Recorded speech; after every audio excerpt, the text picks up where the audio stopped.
ராம் நாராயண ராம். பிரதியுடம் வசம் உரிமைகள் எதற்காக அகற்றப்பட வேண்டும் என்பதை இன்று உங்களுக்கு விளக்குகிறேன். அரசிற்கு வருமானம் கிடைக்கும் வரி பணம் என்று எடுத்துக் கொள்ளுங்கள். அரசுக்கு 100 ரூபாய்கள் கிடைத்தால் அதில் 40% பாதுகாப்பு, படையணி மற்றும் காவலர்களுக்கு செல்கிறது. மற்றொரு 40% IAS அதிகாரிகள், IPS அதிகாரிகள் மற்றும் அமைச்சர்கள், MLA-க்களின் உணவு, குடிகாரம் மற்றும் மின்சார செலவுகளுக்கு செல்கிறது. இந்த 60%, 3% அரசு பணம் திருடப்படுகிறது.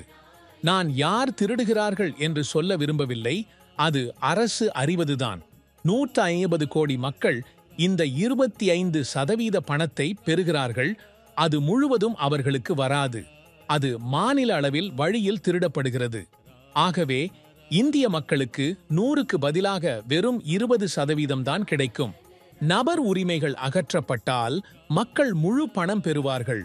நாடு முழுவதும் நபர் உரிமைகள் அகற்றப்பட்டால் காவல்துறை மற்றும் படையணி தேவையில்லை. ஒரே ஜாதி, ஒரே மதம், ஒரே குடும்பம் ஆகிவிடும். பூமி ஒரு தான். ஆனால் இதில் இத்தாண்டாஸ் அடிப்படையில் மதம் மற்றும் நபர் உரிமை காரணமாக எவ்வளவு போராட்டங்கள் ஏற்படுகின்றன.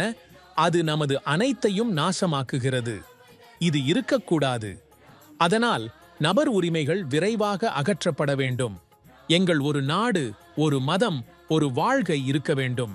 நாம் குறைந்தது ஒவ்வொரு நாள் இரவில் தூங்குவதற்கு முன் 2 மணி நேரம் சிந்தனை செய்தால் அந்த நபருக்கு எந்த ஒரு நோயும் இருக்க முடியாது. சிந்தனை செய்வதால் ஒரு நபரின் நோய்கள் சரியாகிவிடும். புற்றுநோய் சரியாகிவிடும். எந்த நோயும் இல்லாமல் போகும். இது எனது உதாரணம். கொல்கத்தாவில் உள்ளது. எனது குருவின் சொற்பொழிவு. ஒரு குழந்தைக்கு இரத்த புற்றுநோய் இருந்தது. அவருக்கு நந்து தத்தோ என்று அழைக்கப்படுகிறது. குருவி அவரை ராம் நாமக் கீர்த்தனை செய்ய வைத்தார். சிந்தனை செய்து வைத்தார். இதனால் அவனுக்கு இரத்தத்தை மாற்ற வேண்டிய அவசியம் இல்லை. இன்று அவனுக்கு திருமணம் நடைபெற்று குழந்தை பிறந்துவிட்டது. அவனது மருத்துவ அறிக்கையும் உள்ளது. எனவே சிந்தனை செய்தல் உடலின் பலவீனங்களை அகற்றுகிறது. நோய்களை அகற்றுகிறது. பலவீனங்களை அகற்றுகிறது. உடலின் உள்ளே உள்ள எல்லா கெட்ட எண்ணங்களும் அகற்றப்படுகின்றன.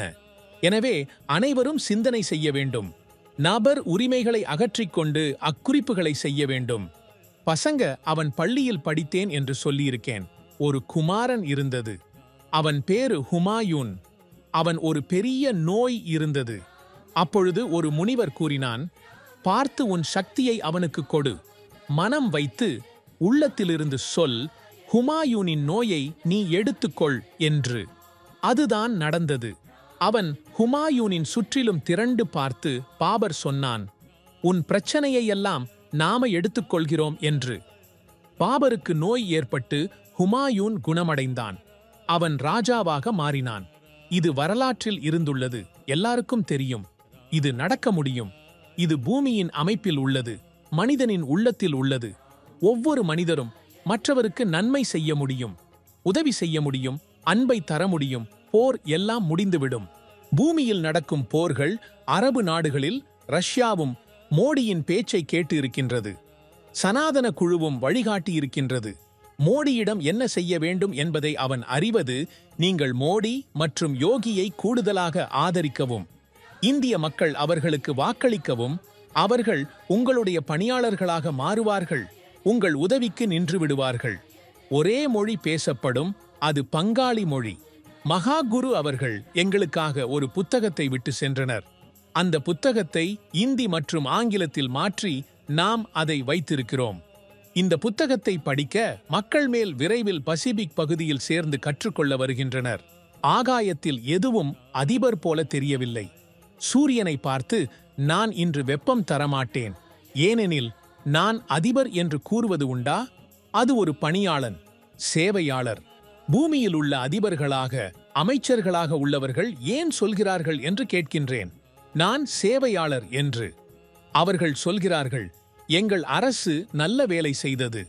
நான் கேட்கின்றேன், இது எந்த அரசின் வேலை? அரசே இயற்கையின் வேலையே. எனவே அரசியல் கட்சி அல்லது எந்த ஒரு அமைச்சரின் ஆட்சி என்று கூற முடியுமா? அதனால் பூமியில் ஒரு அதிபர் எங்கே வந்தான்?